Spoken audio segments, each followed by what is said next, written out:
अस्सलाम वालेकुम everyone. Welcome to our channel coaster scientist. I hope आप सब अच्छे से होंगे, खैरियत से होंगे। आप सबको पता है कि हमने जेके एसएसबी के लिए एक सीरीज लॉन्च की है जिसका नाम आश है। इसमें हम डिस्कस करेंगे 1000+ क्वेश्चंस जो जेके एसएसबी के लिए। एंड आपको पता है कि पहला एग्जाम जो इस साल होने वाला है जेके एसएसबी के का है वो एफएए है। इस सीरीज में हमने लिए हैं दो subjects, general science and computer, जो हम इस सीरीज में डिस्कस करेंगे। अगर मैं इस सेशन की बात करूंगा, इस सेशन में मैं आपको पढ़ाऊंगा फिजिक्स पोर्शन जो कि पार्ट है जनरल साइंस का। इसमें मैं ये टॉपिक्स डिस्कस करूंगा आज के सेशन में। Newton's laws of motion, acceleration, velocity, speed, mass and weight, ये सारे टॉपिक्स आज के इस सेशन में कवर होंगे। तो स्टार्ट करते हैं। Question number 1, motion in a plane is called. Motion जो प्लेन में होता है उसको हम क्या कहते हैं? Motion in 1 dimension, motion in 2 dimension, motion in 3 dimension, none of the above. अगर हम देखेंगे प्लेन, प्लेन का मतलब क्या है? प्लेन क्या होता है? जो दो डायमेंशन का हो, जो उसमें मोशन होगी वो भी क्या होगी? 2 डायमेंशन। तो उसका मतलब क्या है? Motion in 2 dimension is called motion in a plane is called motion in 2 dimension. तो part b is the correct option. Okay, now moving towards the second question. A ball falls from a building and covers 5 meter in 10 seconds. What is acceleration? एक बाल है जो कि एक building से fall हो रही है और कितना डिस्टेंस कवर कर रही है? 10 सेकंड में 5 मीटर। हमें क्या बताना है? इस बाल की एक्सेलरेशन क्या होगी? अगर हम मान लीजिए ये बिल्डिंग है, यहाँ से एक बाल फॉल हुई है, that means initial velocity is equal to 0, और इसने कितना डिस्टेंस किया? 5 मीटर। कितने टाइम में? t is equal to 10 second में। ठीक है, तो हमें क्या बताना है? एक्सेलरेशन क्या होगी इस बाल की। ये याद रखना, कोई भी मोशन हो, चाहे 1D हो 2D, हमें हमारे पास 3 इक्वेशंस ऑफ मोशन है, हम उन्हीं तीनों में से एक यूज करके निकाल सकते हैं। ठीक है, वो कौन कौन सी है? v is equal to u plus a t, s is equal to u t plus half of a t square. तीसरी कौन सी है? v square minus u square is equal to 2as। यहां पर v क्या होती है? Final velocity. u क्या होता है? Initial velocity.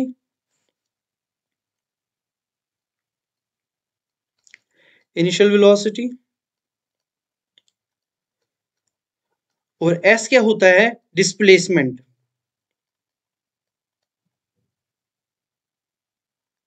और t होता है टाइम। आप देखिए हर किसी इक्वेशन में चारों क्वांटिटीज प्रेजेंट है। Velocity, in final velocity, initial velocity, acceleration, time. यहां पर एक क्या है? एक्सेलरेशन। अब देखिए हर किसी इक्वेशन में एटलीस्ट 4 वेरिएबल्स है। कम से कम जो क्वेश्चन होगा उसमें हमें 3 वेरिएबल्स दिए होंगे और चौथा निकालना होगा। अगर हम इस क्वेश्चन की बात करेंगे, इस क्वेश्चन में क्या क्या दिया है? हमारे इनिशियल वेलोसिटी दी है, हमारे पास डिस्प्लेसमेंट दिया है, टाइम दिया है, और क्या निकालना है? एक्सेलरेशन। तो हम कौन सी इक्वेशन यूज करेंगे? ये वाली। यहाँ पर डिस्प्लेसमेंट भी पता है हमें, यू भी पता है, टाइम भी पता है, एक्सेलरेशन खाली यहाँ से पता कर रहे हैं, तो हम ये इक्वेशन यूज करेंगे यहाँ पर। तो s is equal to u t plus half of a t square. s कितना है? s है 5, u है 0, तो ये पूरा 0 हो जाएगा। 1/2, a तो हमें पता करना है, t के बदले 10 square, that will be equal to a will be equal to, simplify, a will be equal to 5, ये इधर जाएगा, 5 2 10 डिवाइडेड बाई ये 100 यहाँ मल्टीपल, यहाँ पर डिवाइड होगा, तो a कितना आएगा? 0.1 मीटर पर सेकंड स्क्वायर। तो ऑप्शन ए इज करेक्ट। यहाँ पर मिस्टेक्स, यहाँ पर पॉइंट इधर चलिए, 0.1 है यहाँ पर ऑप्शन नंबर 1, तो option 1 is the correct option. Now moving towards the third question, the motion of a rocket is based on the principle of conservation of linear momentum, angular momentum, kinetic energy, mass। जो motion है rocket की वो किस principal के base पे है? वो conservation of linear momentum के बेस पे है, कंजर्वेशन ऑफ एंगुलर मोमेंटम के बेस पे है, कंजर्वेशन ऑफ काइनेटिक एनर्जी के बेस पे है, या कंजर्वेशन ऑफ मास के बेस पे? अगर आप देखोगे जब रॉकेट ऊपर जाता है उसमें क्या होता है, जो गैसेस निकलते हैं बाहर निकलते हैं, उस गैस का कुछ मास होता है और कुछ वेलोसिटी होती है, और जो रॉकेट ऊपर चला जाता है उसका कुछ मास होता है और कुछ वेलोसिटी होती है। दैट मीन्स वहां क्या होता है, जो मास बाहर आता है वहां पर कुछ वेलोसिटी के साथ, दैट मीन्स उस मास के पास कुछ मोमेंटम होती है, जो बाहर आता है गैस, और जो रॉकेट ऊपर जाता है उसके पास भी अपना मोमेंटम होता है। वहां पर क्या रहता है, वो कंजर्व क्या रहता है, मोमेंटम रहता है कंजर्व। तो कौन सा ऑप्शन आएगा इसमें, कंजर्वेशन ऑफ लीनियर मोमेंटम। तो option A is the correct option. Now moving towards the question number 4, a bullet is fired from the rifle। एक बुलेट को हमने राइफल से फायर किया है। in the rifle recoils freely, then the kinetic energy of the rifle is।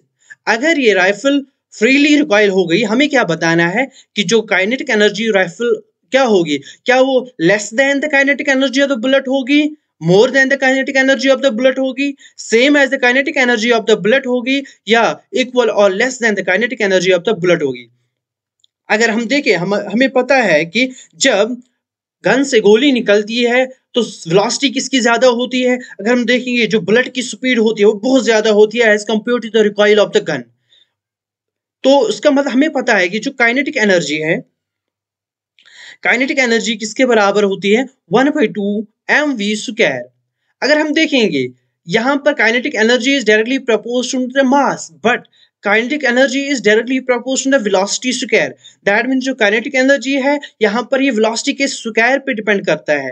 That means जिसका ज्यादा यहां पर वेलोसिटी का ज्यादा रोल रहेगा, जिसकी वेलोसिटी ज्यादा होगी उसकी काइनेटिक एनर्जी ज्यादा होगी। तो यहां पर किसकी वेलोसिटी ज्यादा होती है, बुलेट की, तो उसकी काइनेटिक एनर्जी क्या होगी, ज्यादा। तो उसका मतलब क्या है कि काइनेटिक एनर्जी जो राइफल की होगी वो लेस देन होगी किसकी, एज कंपेयर टू बुलेट। तो कौन सा option number 1 is the correct option, that is less than the kinetic energy of the bullet. Now moving towards the fifth question, what is negative acceleration known as? जो negative acceleration होती है उसको हम क्या कहते हैं, नेगेटिव एक्सेलरेशन उसको हम कहते हैं रिटार्डेशन, और दूसरा नाम उसको क्या है, deceleration. That means option A is the correct option. ठीक है। Now question number 6, a uniformly accelerated body has। वो बॉडी जो यूनिफॉर्मली एक्सेलरेट करती है उसके पीछे क्या है, क्या उसके कांस्टेंट स्पीड होती है, कांस्टेंट वेलोसिटी होती है, कांस्टेंट फोर्स होता है, या कांस्टेंट मोमेंटम होगा। यहां पर जो भी वेलोसिटी यूनिफॉर्मली एक्सेलरेट करेगी उसके पीछे क्या होगा, कांस्टेंट फोर्स होगा, तभी जाके वो यूनिफॉर्मली एक्सेलरेट करेगी। तो option number C will be the correct option. Moving towards the question number 7, the velocity of the truck changes from 3 meters second to 5 meters second in 5 seconds. What is the acceleration in meter per second square?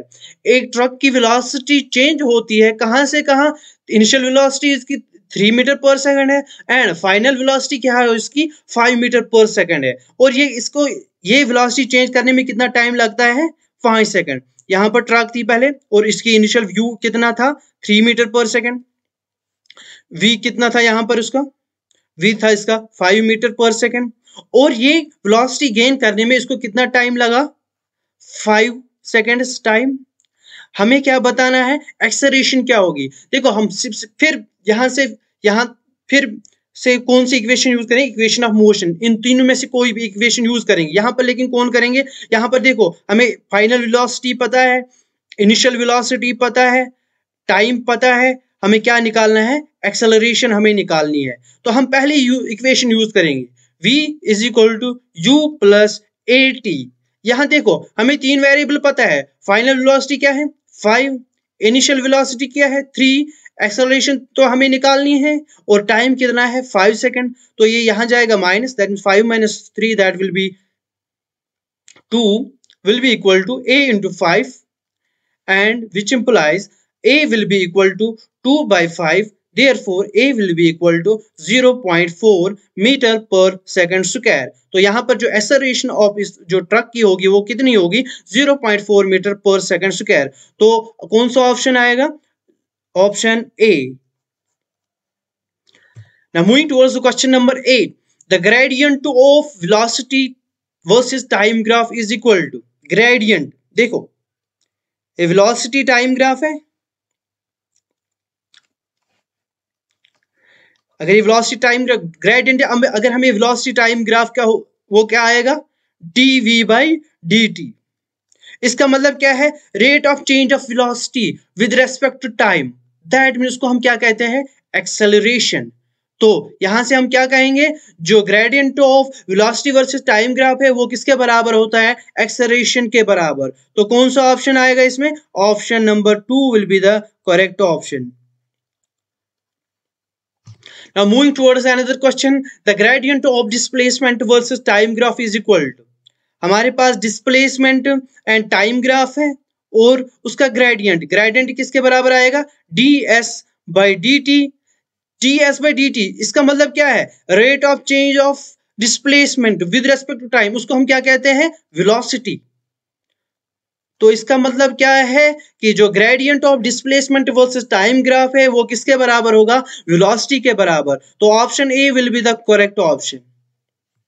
Question number 10, the average speed of A car is 35 kilometre per hour, how far can it travel in 45 minutes. यहां पर देखिए, एक car एक our में कितना distance करता है, that means 35 kilometre. 35 kilometre करता है एक आवर में एक कार कवर। उसका मतलब क्या है, 60 मिनट्स में कितना कवर कर रहा है ये, 35 किलोमीटर। अगर हम एक मिनट की बात करेंगे, एक मिनट में कितना करेगा, 35 डिवाइड बाई 60। ये एक मिनट हमें कितने मिनट इसमें निकालना है, 45 मिनट्स में कितना करेगा ये, 45 मिनट्स में करेगा 35 बाई 60। एक मिनट में कितना करता है, into 45, that will be equal to 15 3s are 15 4s are, that means 35 into 3, that will be equal to 3 5s are 15, 105 divided by 4, that will be equal to 4 4 2s are 4 6s are 4 2 5, that will be equal to 26.25 kilometer। that means option B यहां पर आएगा, इसका correct option 26.25 kilometre cover करेगी ये कितने time है, 45 minutes में। Now moving towards the next question, a ball is dropped from a height which takes 3 seconds to reach the ground.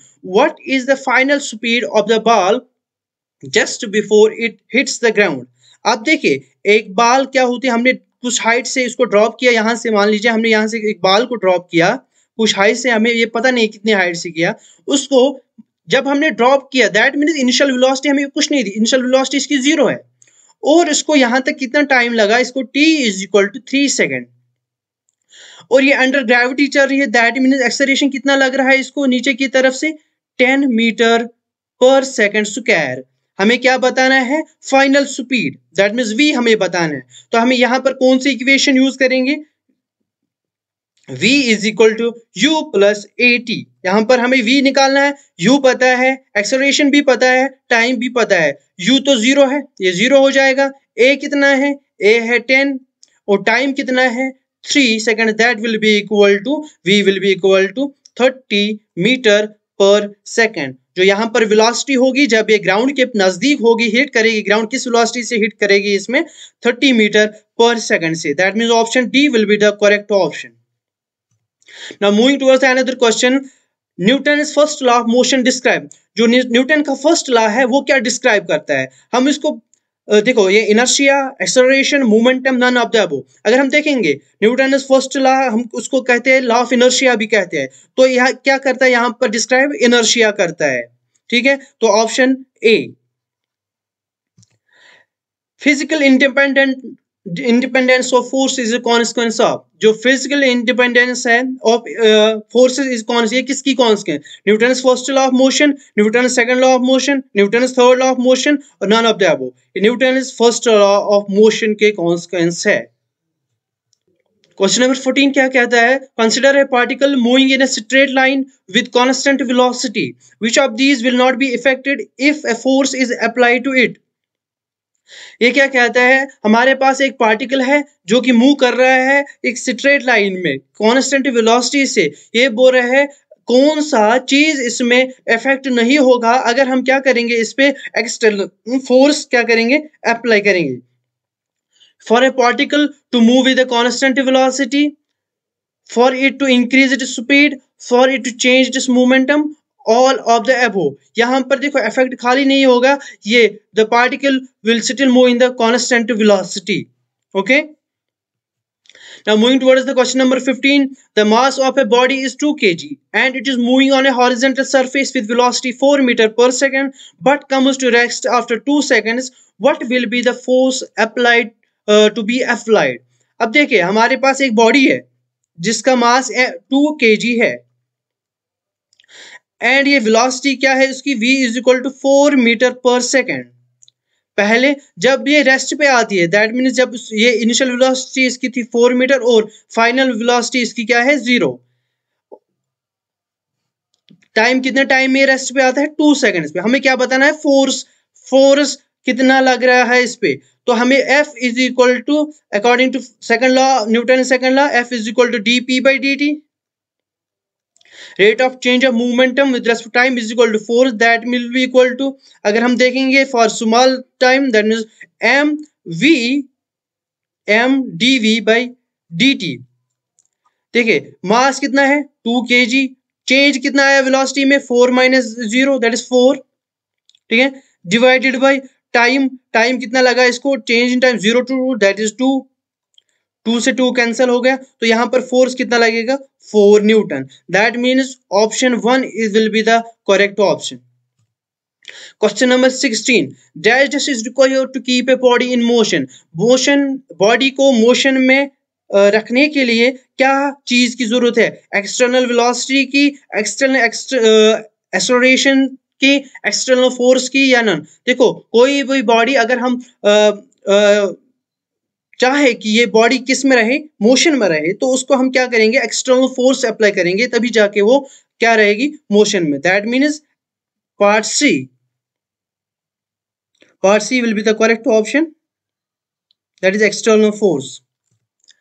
Now question number 70, inertia is, inertia क्या होता है, ये opposition होता है, resistance to change, both A and B, none. अब देखिए inertia क्या कहते हैं. फॉर एग्जांपल अगर हम जब हम कहेंगे inertia of rest that means एक बॉडी रेस्ट जो इसकी जो अपनी स्टेट है वो उसको चेंज नहीं करना चाहता. अगर ये रेस्ट में, ये बोलते हैं मैं रेस्ट में ही रहूंगी, मैं मोशन में नहीं आऊंगी जब तक इसको हम एक्सटर्नल फोर्स नहीं लगाएंगे. और एक बॉडी है अगर मान लीजिए वो यूनिफॉर्म वेलोसिटी से चल रही है और वो चलती रहेगी जब तक हम उसको क्या नहीं करेंगे external, that means it is resistance to change. ये चेंज जब हम फॉर एग्जांपल अगर हम देखेंगे इनर्शिया, जब हम कहते हैं inertia of the what I can say direction. For example जब कहीं रोड पे कर्व आता है, हमारी बॉडी अपर बॉडी नहीं मान रही है कि इधर चले, हमारी लोअर बॉडी एक साइड होती है, ऊपर बॉडी दूसरी साइड चलता है, वो क्या है इनर्शिया. वो क्या करते हैं रेजिस्टेंस टू चेंज. तो option B will be the correct option. Question number 18, momentum is the, momentum क्या स्केलर क्वांटिटी है, वेक्टर क्वांटिटी है, टेंसर क्वांटिटी है. अब देखिए मोमेंटम को हम डिफाइन कैसे करते हैं, momentum is equal to mass into velocity, ये है. अब देखिए यहां पर हम मास, इसको ये वेलोसिटी क्या है वेक्टर. अगर वेक्टर मान लीजिए k इंटू वी, ये वेक्टर है, वेक्टर को किसी स्केलर से मल्टीपल करेंगे क्या उस पर कोई फर्क पड़ता है कि ये चेंज हो जाए, नहीं, ये वेक्टर ही रहेगा फिर भी. तभी जाके ये जो मोमेंटम होगा ये क्या कौन सी क्वांटिटी रहेगी, ये कौन सी क्वांटिटी है vector quantity. The rate of change of momentum of a body is directly proportional to the applied force and takes place in the direction in which the force acts. This is first law, law of inertia, second law of motion, third law of motion. अब देखिए हमें क्या बता रहा है कि F is equal to dp by dt. ये कौन सा लॉ है कि force will be equal to rate of change of momentum with respect to time. ये कौन सा लॉ है, ये second law, Newton second law. तो कौन सा ऑप्शन आएगा, option number C. Now moving towards the another question, question number 20, the SI unit of force is. अब देखिए फोर्स का SI यूनिट क्या है, फोर्स का SI यूनिट न्यूटन है. Question number 21, unit of calorific value of a substance is. Calorific value का unit क्या है, कैलोरीफिक वैल्यू को हम डिफाइन कैसे करते हैं, कितनी हीट इसने की प्रोड्यूस, कितना सब्सटेंस हमने जलाया. हीट प्रोड्यूस्ड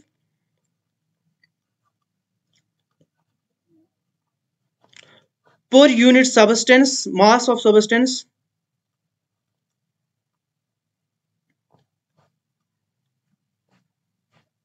जो हमने क्या किया, जिसको हमने जलाया। तो हीट का यूनिट क्या है, हीट का यूनिट जूल है, मास का यूनिट क्या है, केजी है। तो कैलोरीफिक वैल्यू का यूनिट क्या आएगा, जूल पर KG. That will be the option number D.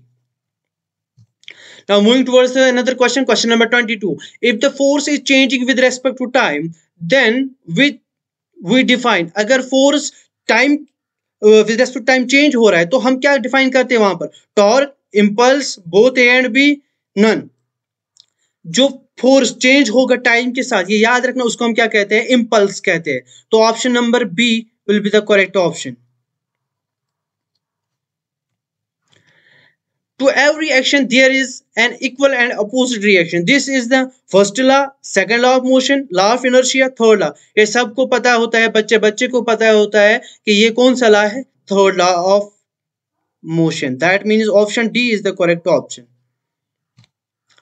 Question number 24. The total momentum of an isolated system of interacting particles is, जो टोटल मोमेंटम होता है एक आइसोलेटेड सिस्टम का, जो इंटरेक्टिंग पार्टिकल्स, क्या वो कंजर्व रहता है, कंजर्व नहीं रहता है, बोथ ए एंड बी। इसमें देखो, जब आइसोलेटेड सिस्टम का मतलब क्या है, उसमें कोई फोर्स नहीं लग रहा है एक्सटर्नल, उसी का मतलब है आइसोलेटेड सिस्टम, कोई एक्सटर्नल एजेंट उस पर काम नहीं कर रहा है, तो उसको हम क्या कहेंगे, आइसोलेट। जब एक्सटर्नल फोर्स नहीं लग रहेगा तो उसमें क्या रहेगा, कांस्टेंट क्या रहेगा, मोमेंटम कंजर्व रहेगा। That means option B will be the correct option.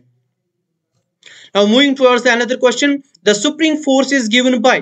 अब देखिए स्प्रिंग फोर्स क्या होता है, फोर्स जो स्प्रिंग लगा दिया। फॉर एग्जांपल हमने यहाँ पर स्प्रिंग को खींचने की कोशिश की, ठीक है, इस स्प्रिंग का कांस्टेंट फॉर एग्जांपल के है, हम यहाँ पर बोल रहे हैं कि हम इसको खींचेंगे, ठीक है। आपने देखा होगा जब हम स्प्रिंग को खींचते हैं, स्प्रिंग क्या करते हैं, वो वापस वो अपने आप को फिर से उधर ही अपनी पोजीशन में लाने की कोशिश करती है। वो कहाँ फोर्स लगाती है, अपोजिट डायरेक्शन में, इधर। अगर हम इधर लगाएंगे फोर्स, स्प्रिंग किधर लगा रही है, अपोजिट, अपनी ओर खींचने लगती है। तो वो अगर हम मान लीजिए एक्स उसको डिस्प्लेस करेंगे, तो ये इसको इधर लाएगा, कितना फोर्स लगाएगा, F is equal to k x, but direction क्या होगी, opposite. That mean be minus k x. Minus यहाँ पर कुछ नहीं है, बट दिस यहाँ पर क्या देता है, यहाँ पर direction of the spring force. That mean F is equal to minus k x, which implies that the option number d is the correct option. Now moving towards another question, what is the mass of the body that accelerates at a rate of 2.6 meter per second square with a force of 90 Newton. ये बोलता है कि मास क्या होगा body का जो accelerate होता है किस रेट से, जिसकी एक्सेलरेशन है 2.6 मीटर पर सेकंड स्क्वायर से, और फोर्स कितना लग रहा है उस पर 90। हमें पता है F is equal to mass into acceleration, ठीक है। फोर्स होता है बराबर मास इंटू एक्सेलरेशन, फोर्स कितना है 90, मास तो हमें पता नहीं है, एक्सेलरेशन कितनी है 2.6, तो यहां से हमें m निकलेगा, m will be equal to 90 divided by 2.6, that will be equal to 45 divided by 1.3, that will be equal to 45। अगर हम इसको डिवाइड करेंगे, that will be approximately equal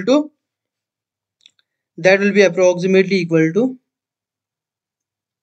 अगर हम देखेंगे ये अप्रोक्सीमेटली किसके बराबर आएगा, 34.6 kg, ठीक है। तो option number D will be the correct option, ठीक है। Question number 27, which of the following has the greatest inertia. अब देखिए इनर्शिया क्या होता है, इनर्शिया किस पे डिपेंड करता है, इनर्शिया मास पे डिपेंड करता है। जितना ज्यादा मास होगा उतना ज्यादा इनर्शिया होगा, उतना ज्यादा वो क्या करेगा, अपोज करेगा चेंज को। अगर हम देखेंगे यहाँ पर सिंगल एटम, ए मॉलिक्यूल, ए 1 रुपी, ए क्रिकेट बॉल, इनमें से किसका मास ज्यादा है, क्रिकेट बॉल का, तो उसी का इनर्शिया ज्यादा होगा। Question number 28, the quicker the momentum changes, the force is less, the force is greater, the force is zero, there is no force। अगर मोमेंटम चेंज होता है जल्दी जल्दी तो इसका मतलब क्या है कि वहां पर फोर्स प्रेजेंट नहीं है, तभी जाके वहां पर मोमेंटम क्या होता है, चेंज होता है। A goalkeeper on a game of football pulls his hands backwards after holding the ball short at the goal. This enables the goalkeeper to. एक गोलकीपर आपने देखा होगा जब फुटबॉल मैच में वो अपने हाथ क्या करता है, पीछे करता है, उससे क्या होता है कि क्या बताता है, उसका रीजन क्या है, क्या उससे exert large force on the ball, increase the force exerted by the ball on the hands, increase the rate of change of momentum, decreases the rate of change of momentum. अब देखिए यहाँ पर हमें force को हम define कैसे करें, force equal to dp by dt, rate of change of momentum को ही फोर्स कहते हैं ना हम। जब क्या करेंगे, जब ये पीछे लेता है वहां से क्या होता है, टाइम क्या होता है, इंक्रीज होता है। जब टाइम इंक्रीज होगा तो फोर्स क्या होगा, डिक्रीज होगा, because force inversely proportional time. जब ये डिक्रीज होगा और हम ये कह सकते हैं rate of change of momentum with respect to time decreases, तो कौन सा ऑप्शन आएगा, option number D, that is decrease the rate of change of momentum. Therefore option D will be the correct option. Okay, now question number 30. A man wearing a bulletproof vest stands on roller skates. एक man जो कि जिसने blood proof waste लगाया है वो stand कर रहा है रोलर स्टेक्स पे। The total mass is 80 kg, जो टोटल मास है उसका वो कितना है, 80 kg. A bullet of mass 20 gram is fired at 400 meter per second. It is stopped by the vest and falls to the ground. What is then velocity of the man? अब देखिए ये बोलता है एक मैन जिसने क्या लगाया है, ब्लड प्रूफ वेस्ट, वो एक जगह खड़ा है, हमें उस मैन का जो मास है वो कितना है, 80 kg, ठीक है, और ब्लड का जो मास है वो कितना है, 20 ग्राम और 0.02 kg, और जो ब्लड की वेलोसिटी है वो कितनी है, v is equal to 400 metre per second. It is stopped by the west and falls to the ground. इसको क्या है, जो ये इसका ब्लड प्रूफ है वो उसको स्टॉप कर रहा है और ये ब्लड है नीचे आती है. हमें बतानी है कि मैन को कितनी वेलोसिटी मिलेगी. यहाँ पर कौन सा कंसेप्ट यूज होगा, conservation of linear momentum, because यहाँ पर कोई एक्सटर्नल फोर्स नहीं लग रहा है तो यहाँ पर लीनियर मोमेंटम जो होगा वो कंजर्व हो रहेगा. That means m1, that means m1 v1 mass of man, velocity of man will be equal to mass of bullet m2 v2. ठीक है, ये v2 है, मानेंगे इसका वेलोसिटी v1 मिला है, तो m1 कितना है, 80 kg, v1 हमें पता नहीं है. यहाँ पर देखिए मास ऑफ ये कितना है, 0.02 और वेलोसिटी कितनी है, 400. यहाँ पर देखिए आप जब हम इसको मल्टीप्लाई करेंगे इसके साथ ये कितना आएगा, 8 आएगा, 80 v1 कितना आएगा, 8/80. That will be equal to 1/10 which will be equal to 0.1 metre per second. ये वेलोसिटी मिलेगी उस मैन को जब उसको ये बुलेट हिट करेगी. तो कौन सा ऑप्शन सही है, option C will be the correct option. Now moving towards the another question. A jet plane flying in atmosphere gets reaction from. जो जेट प्लेन फ्लाई करता है एटमॉस्फेयर में उसको कहां से रिएक्शन मिलता है, क्या ग्रेविटी से रिएक्शन मिलता है, एटमॉस्फेयर से रिएक्शन मिलता है, gas is ejected by the plane, gravity and atmosphere. अब देखिए जब ये जेट प्लेन जाता है ना ऊपर, उसको जो रिएक्शन मिलता है जिसकी वजह से वो ऊपर, उसको रिएक्शन कहां से मिलता है, जो एक गैस इजेक्ट करता है उन्हीं की वजह से उसको रिएक्शन मिलता है. तो option number C will be the correct option. Question number 32. Lubrication reduces friction because. Lubrication friction को रिड्यूस क्यों करता है. Option A, the relative motion is between the liquid and solid, laws of limiting friction are not applicable, lubricant molecules act as a ball bearings, none of the above. यहाँ पर देखो जो relative motion ये किस किस के बीच में अब आएगी, अभी सॉलिड एंड लिक्विड के बीच में आएगी, तभी जाके ये लुब्रिकेंट क्या करता है, ये फ्रिक्शन को क्या करता है, रिड्यूस करता है. Question number 32. Law of conservation of energy is valid. ये जो लॉ ऑफ कंजर्वेशन एनर्जी क्या ये कहां पर वैलिड है, ये खाली अर्थ पे वैलिड है ओनली मून, क्या हर किसी जगह या एग्जिस्ट नहीं करता है? अब देखिए लॉ ऑफ कंजर्वेशन एनर्जी है, ये किसी भी जगह वैलिड है, ये यूनिवर्सल लॉ है, चाहे आप मून पे जाए चाहे आप अर्थ पे हो, किसी भी जगह जाए ये वैलिड है। तो ये कहां, तो option A is the correct option, that is everywhere.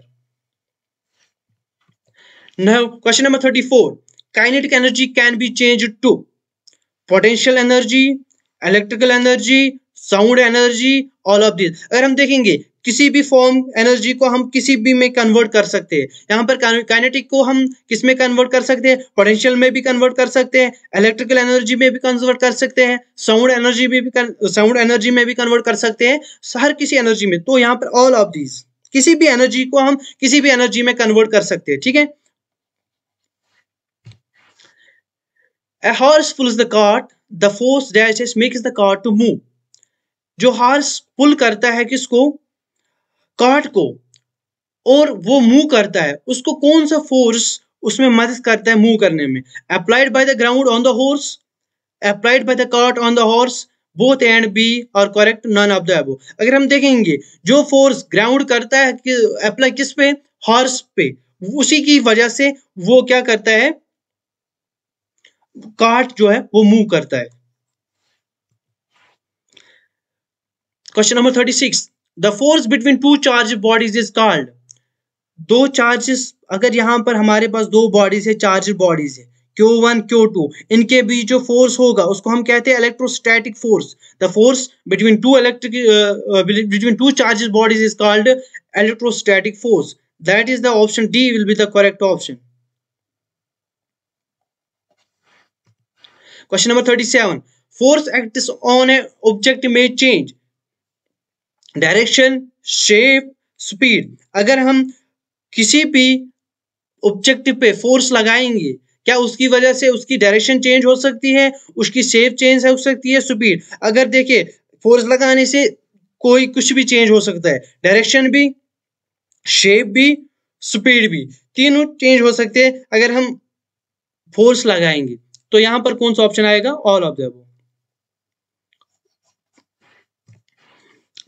Question number 38, leaves और fruits fall on the ground due to. देखो लीव्स, ये न्यूटन ने जब देखा कि एप्पल क्यों नीचे आता है, उसने वहीं पर बोला है कि it is because of the gravitational force. तो यहाँ पर जो लीव्स आते हैं या फ्रूट्स नीचे आते हैं, ये किसकी वजह से आते हैं? ग्रेविटेशनल फोर्स की वजह से। तो option B is the correct option. Question number 39, the strength of force is expressed bye.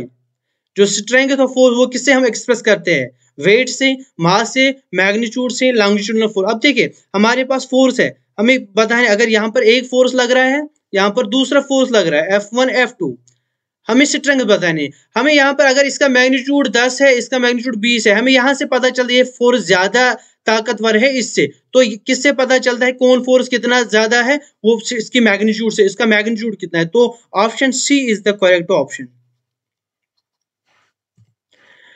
Question number 40, in physical science a push or a pull in a given direction is called. ये सबको पता है, push या पुल जब हम किसी given direction में देंगे उसको हम क्या कहते हैं? फोर्स कहते हैं। तो option C will be the correct option. Question number 41, a passenger in a moving train tosses a coin that falls behind him. It means that the motion of the train is। एक passenger है, वो train में coin को toss करता है और जो coin है वो उसके पीछे गिरती है।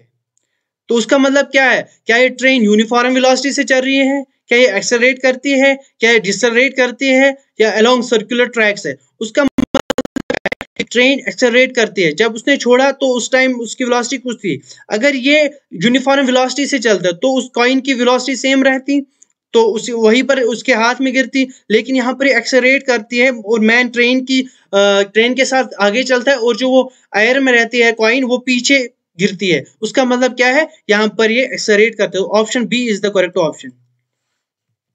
Question number 42, if the mass of the body is doubled and its velocity becomes half, then its linear momentum of the body will be। हमारे पास फॉर्मूला है P is equal to mass into velocity। अगर ये initial momentum है, अब ये क्या कहते हैं? अगर जो मास है बॉडी का वो डबल हो गया, दैट मीन्स अगर हम P न्यू बोलेंगे, P न्यू 2m है अब इसका मास, एंड वेलोसिटी बिकम्स हाफ। जो वेलोसिटी है वो हाफ हो गई v/2। अब हमें बताना है लीनियर मोमेंटम क्या होगा। अब देखिए 2 से 2 कैंसिल होगा, वो किसके बराबर आएगा, mv। mv क्या है, जो इनिशियल मोमेंटम था, that mean same, that mean becomes double, remain same, becomes 4 times, reduce to half. तो ये क्या रहता है, ये सेम रहेगा यहाँ पर। तो option B will be the correct option. Question number 43, a bulb weighs 500 newton, its mass in grams will be। देखो यहाँ पर एक बल्ब का वेट है कितना, वेट कितना है 500 न्यूटन। वेट किसके बराबर होता है, mg, mass into acceleration due to gravity. हमें क्या बताना है, इसका मास कितना होगा, मास किसके बराबर आएगा, वेट बाई जी। अगर हम जी यहाँ पर 10 लेंगे तो वेट है 500, जी अगर हम 10 लेंगे तो यहाँ पर मास कितना आएगा, 50 ग्राम। ओके, 50 kg आएगा यहाँ पर।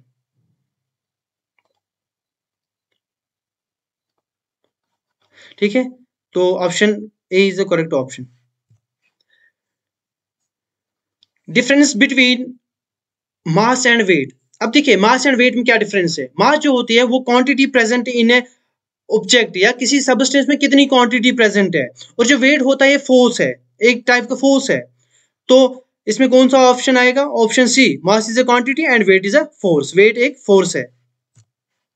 मास and of an object can be measured easily by using. Mass कैसे नाप सकते हैं, स्क्रू गाज से, फिजिकल बैलेंस से, बीम बैलेंस और कैलिब्रेटेड इलेक्ट्रॉनिक बैलेंस से, स्प्रिंग बैलेंस, कंप्रेशन बैलेंस। ये हम किससे नापते हैं, बीम बैलेंस और calibrated electronic balance. Beam balance से या कैलिब्रेटेड इलेक्ट्रॉनिक बैलेंस से हम क्या नापते हैं। Now moving towards the question number 46, mass is a property of body that cannot be changed by its। मास एक प्रॉपर्टी है बॉडी की जिसको हम चेंज नहीं कर सकते हैं। अगर उसकी लोकेशन चेंज करेंगे, स्पीड चेंज करेंगे, शेप चेंज करेंगे, ऑल ऑफ द अबव। अगर हम देखेंगे, अगर हम इस पेन को किसी और जगह लेंगे, इसका जो मास है, मास क्या है, पहले मास को हम डिफाइन करते हैं कि quantity of A substance present in a particular object. इस ऑब्जेक्ट में कितनी क्वांटिटी है एक सबस्टेंस की, उसका हम मास कहते हैं। अगर आप देखेंगे इस चीज को अगर मैं मून पे लूं या इस जमीन पे रखूं, इसका जो मास है, उसका जो सबस्टेंस, वो कोई उसमें चेंज नहीं आएगा, वो जो जितना है उतना ही रहेगा। दैट मीन्स ये लोकेशन से इफेक्ट नहीं होगा। क्या स्पीड से इफेक्ट होगा, मान लीजिए इस पेन को मैं अभी उठाऊं और फेंकूं, मैं कितने स्पीड से मैं इसको 100 मीटर पर सेकंड, 200 मीटर पर सेकंड स्पीड दूं, उसका जो मास है वो उतना ही रहेगा जितना उसका पहला मास था। दैट मीन्स स्पीड से भी इसका मास इफेक्ट नहीं होगा। नाउ अगर हम शेप की बात करेंगे, मान लीजिए पेन है मेरे पास, इस पेन को मैं क्या काम करूंगा, पेन को मैं मोल्ड करूंगा, जब पेन को मैं उसको मैं जलाऊंगा और दूसरी कोई चीज बनाऊंगा, मैं इसको यही मटेरियल में यूज करके इसका कोई मैं दूसरी शेप दूंगा। क्या उसका उस टाइम उसका जो मास है वो चेंज होगा, नहीं होगा। जितना सबस्टेंस है वो उसमें भी उतना ही प्रेजेंट होगा। अब क्या डिफरेंस है, खाली शेप चेंज होगी। दैट मीन्स इन तीनों की वजह से मास में कोई चेंज नहीं आएगा। That means all of the above are the correct option. Now moving question number 47, how much would a man whose mass is 60 kg on the moon। ये बोलता है एक इंसान का, एक आदमी का मास 60 kg है मून पे, उसका जो मास होगा और उस पे कितना होगा।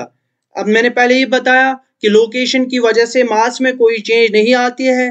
दैट मीन्स इसमें भी कोई चेंज नहीं आएगी। That mean option C will be the correct option। That means 60, इसका जो मास मून पे है वही जमीन पे भी होगा। That means 60 kg will be the correct option।